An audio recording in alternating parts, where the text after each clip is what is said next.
me alegra especialmente estar aqui na alegria de pelo menos 3 heróis da América Latina. São Pérez Antunes, Coronel Plazas e Armando Valladares, cujo livro eu li mais de 20 anos atrás e que teve uma influência muito grande na minha vida. Agradeço muito ao Instituto e ao Museu por essa oportunidade. Muito bem, o nosso assunto ele tem várias portas de entrada possíveis. Pode-se entrar nesse assunto por várias vias. E eu vou aproveitar uma coincidência que hoje um rapaz, um repórter do New York Times, que está ali atrás, me perguntou por que tipos como eu e Bolsonaro somos frequentemente chamados de fascistas. Né? Então vamos entrar pelo lado do fascismo. Qual é a origem do fascismo? O fascismo começa por volta de 1910, com uma discussão interna no movimento socialista italiano e com, vamos dizer, uma cisão do movimento socialista baseada na teoria enunciada por 2 grandes teóricos do fascismo que se chamam Enrico Corradini e Alfredo Rocco. Alfredo Rocco, que, se bem me lembro, depois veio a ser ministro do governo Mussolini. E eles tinham uma teoria de que o sujeito agente, a força principal da Revolução Mundial, não podia ser a classe proletária, e aliás, não podia ser nenhuma classe social, porque as classes sociais estavam condicionadas e circunscritas aos seus países de origem. Não havia, por exemplo, um proletário internacional. Proletário internacional era apenas uma maneira de dizer, mas se o proletário italiano saísse dali e fosse para a Alemanha, ele não seria um proletário na Alemanha, ele seria um mendigo. Então, a condição de proletário é uma condição nacional. Então eles pensavam, se queremos uma revolução mundial, o sujeito ativo dessa revolução não pode ser a classe proletária, não pode ser nenhuma classe. Somente a nação pode ser o agente da revolução mundial. Então a ideia, vamos dizer, de nações revolucionárias, ou seja, nações proletárias contra nações burguesas, ou nações exploradas contra nações exploradoras, esta foi a origem do fascismo. Se vocês observarem bem, vocês verão que depois da Segunda Guerra, esta estratégia foi adotada por todo o movimento comunista mundial. O movimento terceiro-mundista criado por Stalin não é nada mais do que isto. Se pegamos a história do Partido Comunista Brasileiro, por exemplo, vocês verão que a partir da Segunda Guerra, já na época do governo Getúlio Vargas, a estratégia era a união, a aliança entre o proletariado e a burguesia nacional contra o imperialismo. Então, é a nação proletária contra a nação capitalista imperialista. Isso foi adotado em todo o mundo. Isso é a mesma coisa que dizer que o movimento comunista internacional, depois da Segunda Guerra, se transformou num movimento fascista internacional. E é por isso mesmo que eles xingam os seus adversários de fascistas para ocultar a realidade da sua própria política. Muito bem, se pegamos desde o início do movimento comunista com Karl Marx, nós veremos que sempre todo o mal, a violência, a criminalidade que estavam intrinsecamente associados a esse movimento eram justificados em função de fins a que essa violência, esse mal deveriam servir, de maneira que o mal serviria ao bem. Como diz, o fim justifica os meios. Então, por exemplo, a Revolução Proletária, com todo o sangue que derramasse, como derramou na Rússia e em outros lugares, se justificaria em função de um futuro de liberdade e prosperidade para o proletariado. Isso jamais se realizou, evidentemente. Como jamais se realizou, então foi preciso mudar o discurso. Passamos da revolução proletária para a revolução das nações exploradas contra as nações exploradoras. Porém, isto também não se realizou. As nações ditas exploradas que se revoltaram contra o imperialismo tiveram, sob o regime socialista, sob o regime revolucionário, uma sorte muito mais miserável, desgraçada do que tinham antes. Cuba, por exemplo, você vê que Cuba era, vamos dizer, a 4ª economia da América Latina, agora é a 27ª, uma coisa assim. Quer dizer, Cuba se desgraçou a si mesma, né, buscando, sob o pretexto de libertar-se do imperialismo, ela se desgraçou. Eu acho muito engraçado quando dizem que a culpa da miséria cubana é por causa do bloqueio. É porque os Estados Unidos não comerciam com Cuba. Mas antes da Revolução, a desgraça não era justamente o fato de que os americanos comerciavam com Cuba? Então, eu não sei então se o imperialismo atrapalha mais pela sua presença ou pela sua ausência. Antes reclamavam da presença, agora reclamam da ausência. Então, tudo isso aí, é claro que são pretextos meramente verbais, é só uma tagarelice sem sentido. Porém, entre os anos 50 e 60, as pessoas mais inteligentes que havia no movimento comunista, que era um grupo de filósofos alemães, filiados ao que eles chamavam Instituto de Pesquisas Sociais, também chamado como Escola de Frankfurt, começaram a perceber que as grandes contradições e conflitos do capitalismo estavam se dissolvendo. Então, o proletariado, por exemplo, já não podia ser a grande força revolucionária, porque ele tinha sido absorvido pelo capitalismo e estava servindo ao capitalismo. A condição de vida do proletariado tinha melhorado muito, eles estavam prosperando em toda parte e eles estavam se sentindo muito bem no capitalismo e não queriam fazer revolução nenhuma. As nações exploradas também, né, viviam praticamente da ajuda dos seus exploradores, como a própria Cuba. Cuba vivia do dinheiro americano. Eu acho que saiu o dinheiro americano, antes reclamava porque o dinheiro americano estava lá, agora reclama porque não está mais lá. Então, as contradições todas acabaram. Então, como é que nós vamos destruir o capitalismo se não há contradições internas nele que nós possamos explorar? Então, esses filósofos, dos quais o chefe, vamos dizer, o fundador disso aí foi o filósofo húngaro Georg Lukács, mas os outros eram todos alemães, Max Horkheimer, Theodor Adorno, todos eles. Né? Então, eles formularam o problema assim: já que no capitalismo não há mais contradições econômicas que nós possamos explorar, e entre as nações ricas e pobres também já não há aquela contradição que havia antes, o que nós podemos explorar como mecanismo destruidor do capitalismo? Que contradição interna nós podemos encontrar dentro dos países capitalistas que nós possamos explorar para destruí-los? E eles criaram, então, o que se chamou dialética negativa. Dialética negativa consiste apenas em encarar tudo o que existe sob o aspecto negativo e encarar o lado de mal, de exploração, de crueldade que existe em tudo, todas as relações humanas possíveis. Relações que tanto pode ser abarcar a sociedade inteira, quanto pode ser relações pessoais. Por exemplo, a relação entre marido e mulher, pai e filho, professor e aluno, e assim por diante. Eles começaram a enxergar o mal em tudo. E acreditavam, com razão, que com isso estavam realizando um programa que Marx havia enunciado, mas jamais realizado, e que Marx definia como a crítica radical de tudo quanto existe. Note bem, não se trata de criticar a economia capitalista, nem os países imperialistas, mas tudo quanto existe. Né? Então você critica o casamento, a educação, a amizade, a economia, o trabalho, a lei, a moral, tudo é ruim, tudo é demoníaco. E eles se dedicaram a esse trabalho durante 40 ou 50 anos, por exemplo, quando muitos deles eram judeus que fugiram da Alemanha, com justa razão, fugindo da Alemanha, porque seriam mortos lá. Chegaram nos Estados Unidos, eles receberam aqui os melhores empregos, né, prêmios, eram paparicados e aplaudidos, tudo lá, e eles escreveram livros de que a sociedade americana era exatamente a mesma coisa que a sociedade alemã.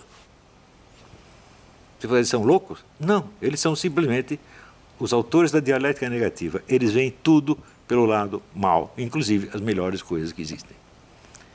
Ora, quando você se torna o crítico radical de tudo quanto existe, você se colocou acima da realidade existente.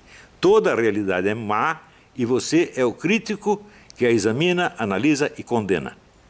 Automaticamente você está colocado acima da realidade, acima do universo, não apenas acima desta sociedade onde você vive, mas acima do universo inteiro. Só que, um momento, em que você se transformou? Você virou Deus? Porque você está acima? Não, porque Deus está acima de fato, mas Deus não cria o mundo para criticar o mundo, e sim para salvá-lo. Ou seja, você, quando se torna o crítico radical de tudo quanto existe, você se transformou no demônio. E o demônio, evidentemente, está livre de todas as obrigações humanas. O demônio só tem direitos, e o direito dele é fazer o mal contra aquilo que é mal. Como tudo é mal, ele pode fazer o mal contra tudo, e ele jamais será condenado e nem acusado.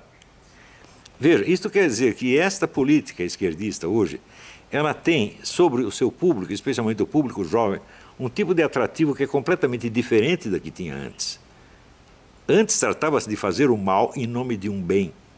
Agora não precisa mais o bem. Agora, o mal é em si mesmo uma superioridade. Tão logo você aderiu a esta política, você está acima da humanidade. Você jamais é submetido a exame. Você é o examinador, você é o julgador e você é o carrasco que vai destruir tudo. E você jamais será examinado. Vejam, aconteceu um fenômeno, um fato singular, muito significativo. Após ter jogado milhões de jovens contra seus pais, contra seus professores, contra as leis, contra a moral, contra tudo, um dia o professor Theodor Adorno teve o desprazer de ver os alunos da faculdade invadirem a sua sala e começarem a quebrar tudo. E aí ele ficou, não, peraí, aí já é dialética negativa demais. Isso aí não pode. Então, isso quer dizer, o dialético negativo, o acusador universal, ele está acima de todas as acusações. Ele não pode ser acusado, ele não pode ser sequer analisado. É o tipo invisível que vê tudo. Ele é o olho que tudo vê, para usar um antigo simbolismo esotérico. Ele é o olho que tudo vê e ele jamais é visto. É por isso que o pessoal da direita, você perguntar assim, quantos livros de direita você leu destruindo, por exemplo, a filosofia do Theodor Adorno? Nenhum. Quantos livros de direita destruindo a filosofia de Georg Lukács? Nenhum. Toda a bibliografia direitista que existe critica o socialismo, critica o marxismo, critica vários programas políticos, mas nunca vai à profundidade da filosofia da dialética negativa. Nunca. E por isso, esta dialética negativa, ela sempre sobrevive e pode se refazer e se reconstruir depois das piores derrotas. Então, isso quer dizer que, enquanto esta filosofia da Escola de Frankfurt não for totalmente destruída, ela vai se renovar e vai reconstruir o movimento comunista milhões de vezes. Isso nunca acaba. Isso é indestrutível. Veja, a destruição não é destrutível. A destruição vive apenas de destruir. Ou seja, nós podemos dizer que o pessoal da Escola de Frankfurt descobriu o segredo da vida eterna. Eles podem viver eternamente. É só viver da destruição e jamais propor nada positivo.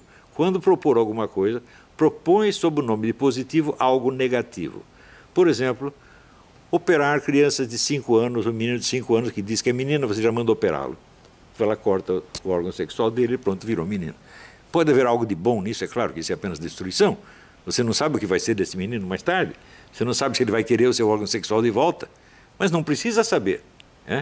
Como é a destruição, e a destruição é sempre positiva, vamos em frente. E assim por diante. Quando você propõe... Um momentinho, deixa eu tomar uma água.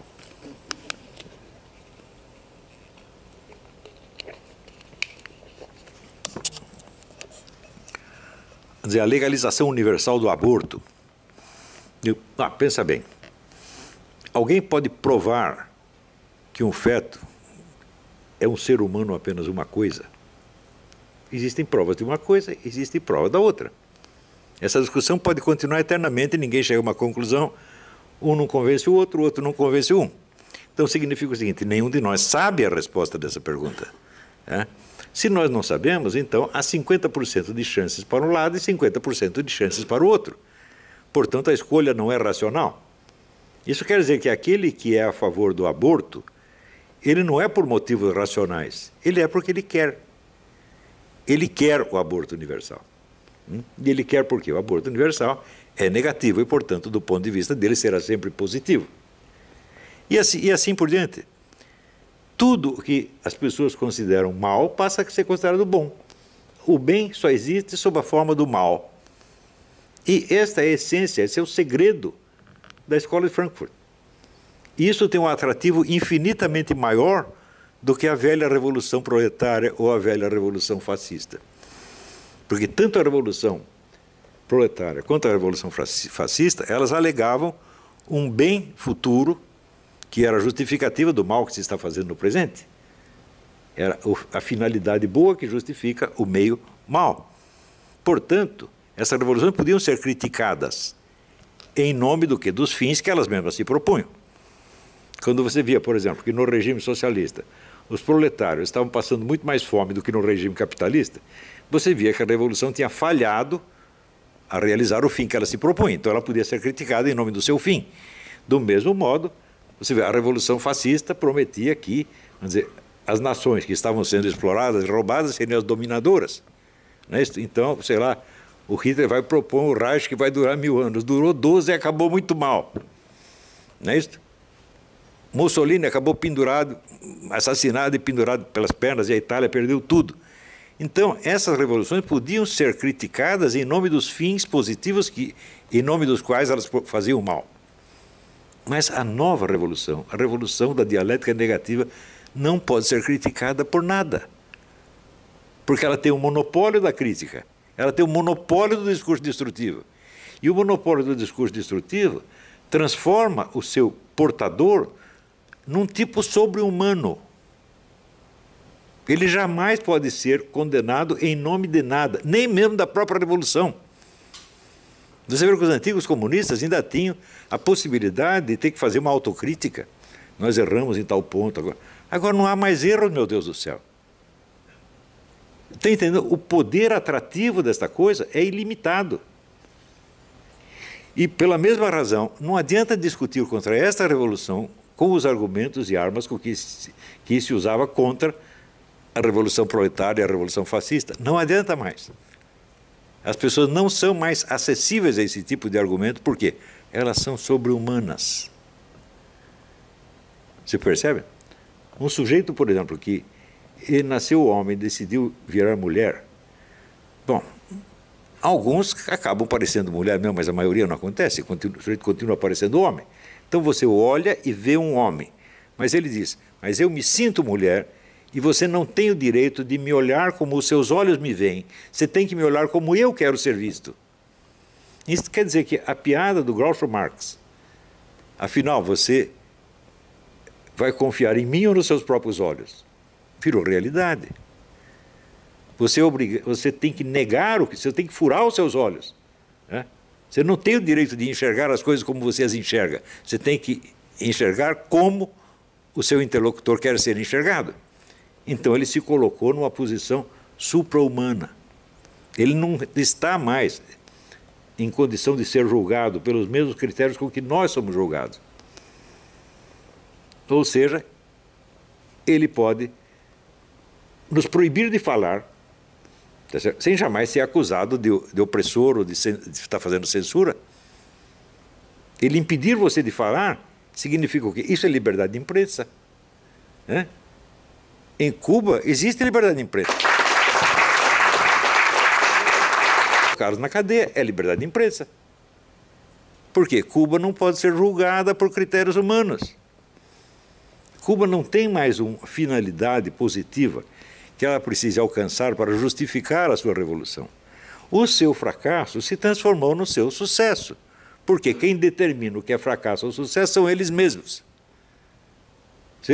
Fidel Castro, muitas vezes, quando a pessoa diz, não, mas o povo cubano está passando fome, diz que nós não temos aqui esse consumismo obsceno que vocês têm nos Estados Unidos. Nós comemos apenas o que é necessário. Né? Vocês comem 2 bifes todos os dias, nós comemos 1 bife por ano. E está muito orgulhoso disso. Né? Ou seja, o fracasso se torna um sucesso. Por quê? Porque o mal se tornou o bem. E todo o bem que existe... Me diga uma coisa, existe algum bem humano que seja absoluto? Não. Nós somos apenas humanos, nós não somos Deus. O bem absoluto só Deus consegue fazer. Tudo que nós fazemos, nós dizemos assim, o bem predomina. Mas não quer dizer que ele seja 100%.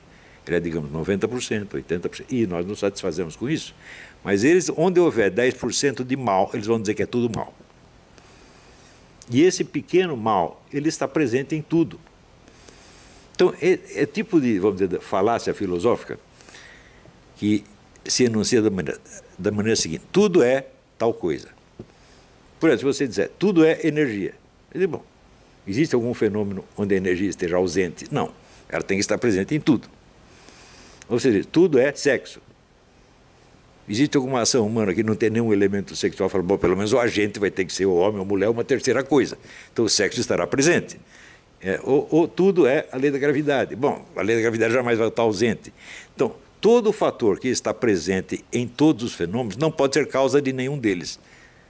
Mas a técnica hoje é a seguinte, você pegar o fator que está presente em tudo e dizer que ela é a causa, e usar como argumento justamente a onipresença dela. É claro que é é uma falácia filosófica imperdível, falácia lógica ridícula, grotesca. Mas isso convence as pessoas. Então,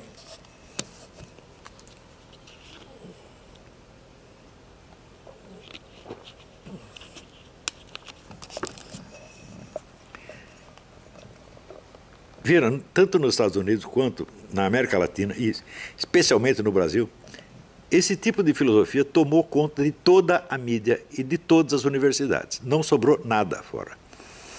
No Brasil eu assisti esse fenômeno porque a partir dos anos 60, logo após a ditadura militar, os comunistas, vendo que tinham sido derrotados, expulsos do campo eleitoral político, decidiram usar a estratégia do Antônio Gramsci, que era da Revolução Cultural. Fazer a Revolução Cultural primeiro, a Revolução Política depois. Então, tem que tomar a mídia, as editoras, as universidades, etc., etc., lentamente, devagarinho, e sem dizer que é propaganda socialista, porque o objetivo do Antônio Gramsci, ele mesmo definiu assim: nós vamos fazer com que todos sejam socialistas sem saber. Então, é por isso que eu fui muito contra a campanha que conservadores e liberais brasileiros faziam contra a doutrinação comunista. Quer dizer, não tem doutrinação nenhuma, meu Deus do céu. Eles estão induzindo as pessoas a ser socialistas sem tê-las doutrinado jamais. Eu vou lhe dar um exemplo de como se usava. Usava-se geralmente modificações comportamentais que não passavam pela esfera da opinião e das ideias. Houve, por exemplo, um professor na Suécia que fez um experimento que foi muito louvado no Brasil pelo diretor de teatro Gerald Thomas.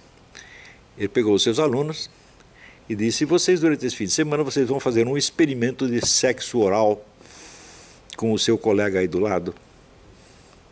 Vocês vão chupar o membro dele e, quando ele ejacular, vocês vão engolir. E na segunda-feira vocês trazem um relatório científico do que se passou. Muito bem, quase todos disseram que foi bom. Por quê?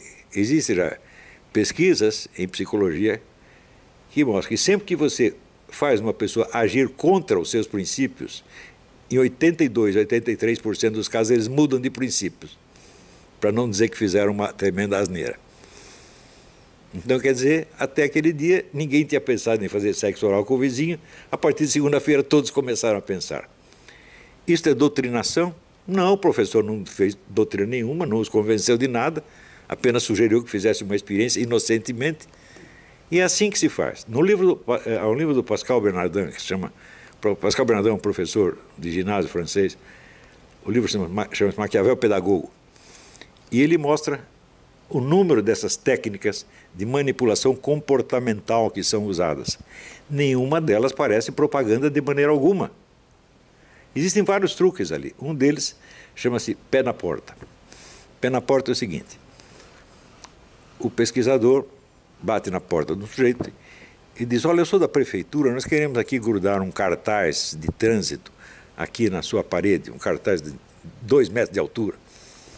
O sujeito olha o cartaz e fala: não, pelo amor de Deus, você vai tampar a minha porta, vai ficar horrível a minha casa.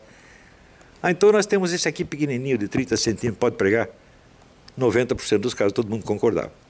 Então você pede uma coisa mais difícil, que ninguém vai dar, e daí você pede outra mais fácil, todo mundo cede imediatamente. Isso é muito usado nas escolas. Você sugere algo, os alunos dizem não, você respeita a opinião deles. E você faz uma sugestão um pouco menos chocante e todo mundo aceita. Essas técnicas são usadas o tempo todo. O sujeito que chama isso de doutrinação, ele não está entendendo nada, ele está achando que o sujeito está fazendo propaganda comunista. Não há propaganda comunista. Há apenas o uso intenso desse tipo de truques, onde, em vez da doutrinação, a doutrinação é uma coisa que passa pela cabeça, passa pelas opiniões, pelas ideias. Se você faz uma doutrinação, você está praticamente pedindo um debate, pedindo uma discussão, mas se você sugere experimentos, isso não passa pela esfera das opiniões. Você muda a conduta diretamente, sem passar pela máquina opinante que tem na cabeça de cada um. Isso significa o domínio total da mente do aluno. Mas pessoas muito bem interessadas, intencionadas, que lançaram a campanha Escola Sem Partido, falavam contra a doutrinação. E daí o que a esquerda fez? A esquerda disse: estão querendo nos censurar, estão querendo nos impedir. Então, veja, a facção que dominava tudo e que baniu completamente a opinião adversária do espaço dominado. Começou a fingir que ela estava sendo censurada, ela estava sendo perseguida, ela estava sendo oprimida.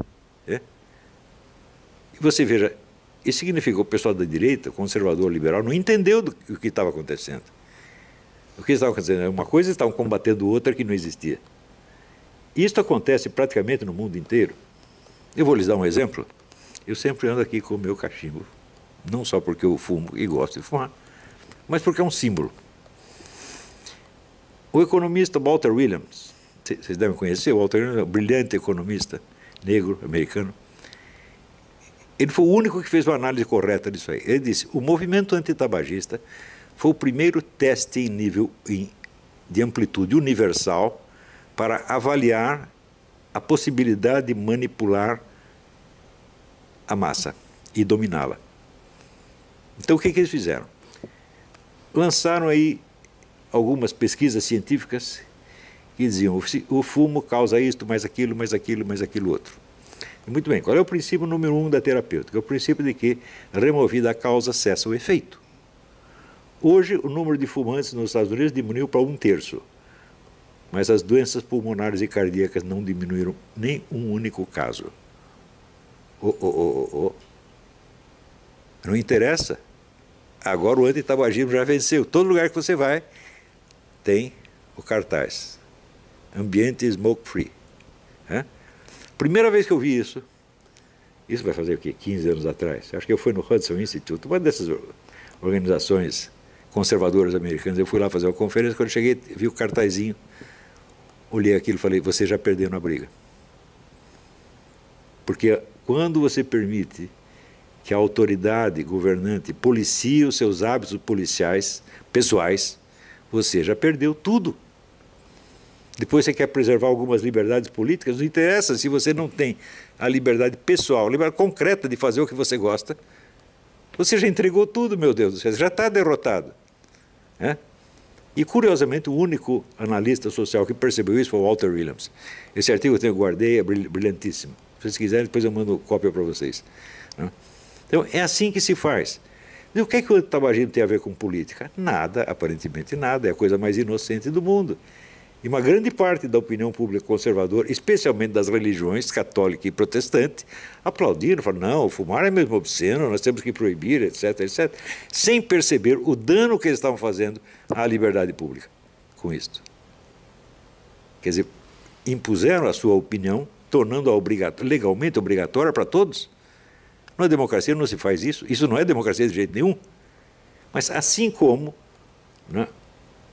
o tabagismo, muitas outras coisas. Hoje começa a ser proibido ser homem, ser um macho. Ser um macho é obsceno. Já repararam nisso? Todos nós temos que nos efeminar para não ofender as pessoas do lado. Você é muito macho, o outro que não é tanto se sente ofendido, coitadinho. Não é isso? E assim por diante. Não é isso? Você ser mãe. Não é isso? Então, hoje em dia, você pode ver um homem vestido de mulher, não é isso? Seminu, fazendo sexo na rua com outro, você pode, mas se uma mulher dá de mamar ao seu bebê na rua, ela pode ser presa. Porque ser mãe é obsceno. Vocês perceberam? Começou com esta coisa, vamos proibir isto. Ah, cheira mal, eu não gosto. Vamos proibir. Se você permite que o governo vá proibindo essas coisas, nunca mais para. E nada disso foi feito com discussões políticas, não houve doutrinação alguma. Leiam o livro do Pascal Bernardin, que chama Maquiavel Pedagogo. Foi publicado em francês, existe uma tradução brasileira, talvez exista uma tradução espanhola também, não sei. Uma tradução americana, acho que existe também. Pascal Bernardin, Maquiavel Pedagogo. Então, isso significa que esta mentalidade da dialética negativa, que conquista as almas não pela promessa de um bem futuro, mas pela promessa de uma condição sobre-humana imediata. Você está livre de todas as obrigações. Você não pode ser examinado, você não pode ser cobrado, você não pode ser analisado. Você é o olho que tudo vê e nunca é visto. Toda esta juventude está com esta mentalidade. Viraram demônios, meu Deus do céu. Então a discussão não é mais política, ela passou para um outro nível. Não é isso? E por isso é que você vê fenômenos como esse, da Argentina.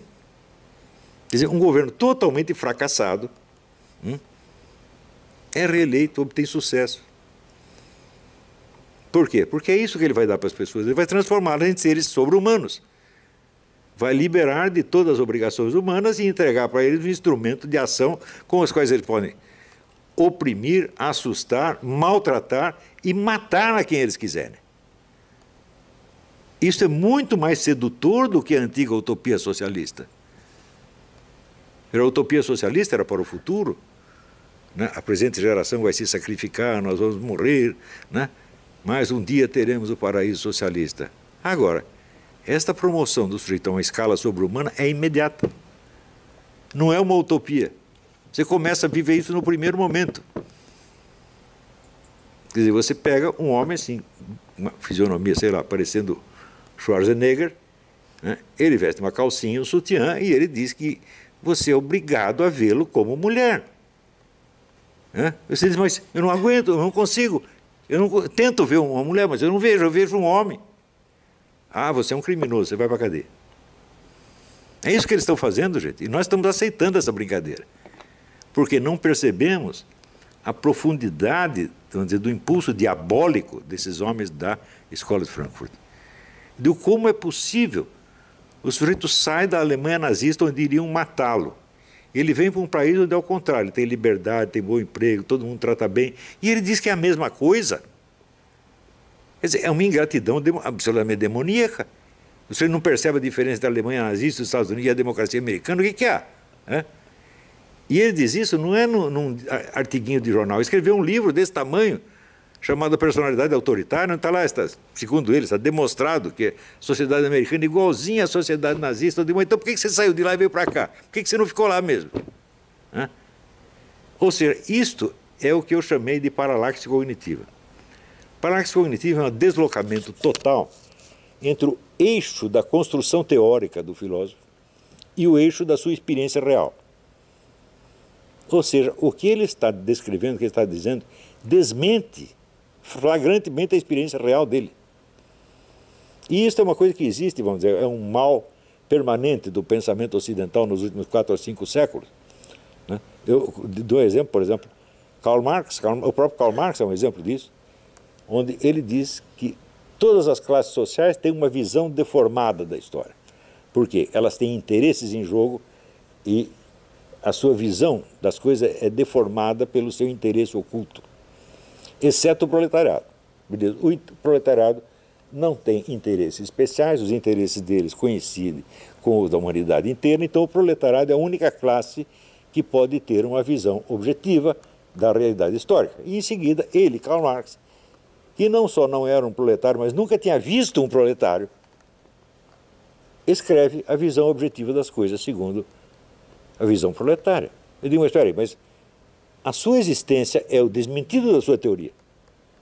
A sua existência demonstra, quer dizer, se a visão proletária é a verdade, é a realidade, a sua existência demonstra que um burguês pode ver a realidade tão bem quanto um proletário. E você acaba dizendo que ele não pode.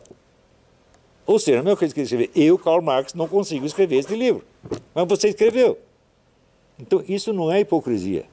Isso não é nem falsidade, isso é um outro fenômeno que eu chamei de paralaxe cognitiva. Se fosse hipocrisia, ele estaria consciente do que ele está fazendo.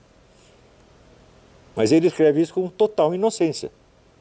Ele não percebe que sua vida é um desmentido da sua obra, que a sua experiência real diz o contrário do que ele está dizendo em palavras. E hoje é claro que este pessoal da Escola de Frankfurt, todos eles padecem de paralaxe cognitiva. Porque a premissa número 1 da dialética negativa é o seguinte: eu, o autor da dialética negativa, jamais serei submetido a ela.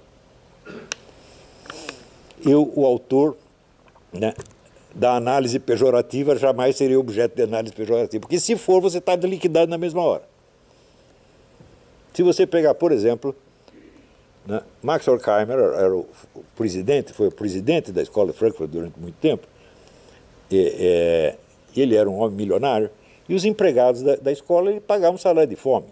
Ou seja, ele era um capitalista mais explorador do que qualquer capitalista. E ele não via nenhum problema nisso aí. Ele não fez isso de maldade, nem de hipocrisia. Ele fez porque era natural nele fazer assim. Era natural a ideia de que ele jamais seria objeto de dialética negativa. Do mesmo modo, Theodor Adorno e outros tantos.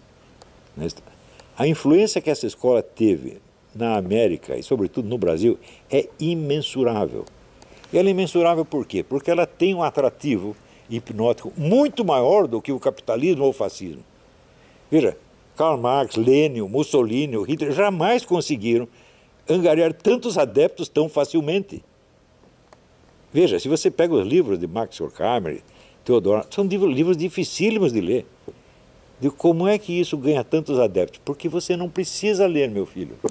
É só você aceitar uma proposta deles, você já está transfigurado no analista e condenador da humanidade. E você está livre de todas as exigências. Ninguém pode cobrar nada de você. Então você tem milhões de idiotas que viraram julgadores da humanidade. Eles estão sentados vamos dizer, como é que se diz, numa mesa de juiz, colocam a humanidade ali no banco dos réus e condenam e pronto, acabou. E ninguém se lembra de fazer o mesmo com eles.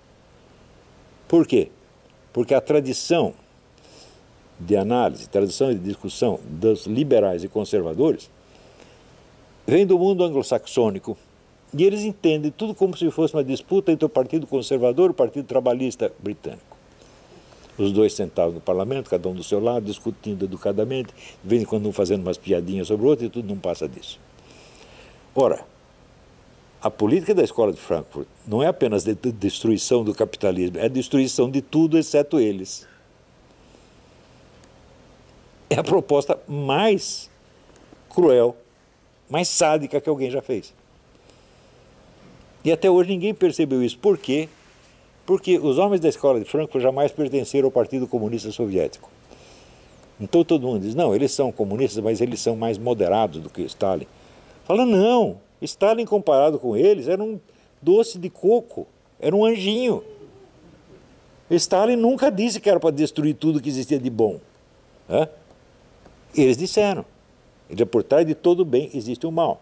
Para dar um exemplo de coisa ruim que eles desejavam destruir, Michel Foucault, que foi um discípulo deles e até radicalizou a proposta deles, ele era contra as pessoas terem paz. Ele achava que a pior coisa do mundo é a existência de paz. Por que para nascer nós precisamos de um pai? Que coisa mais injusta. Nós precisamos acabar com isso. Você vê que isso ele era contra o capitalismo? Não.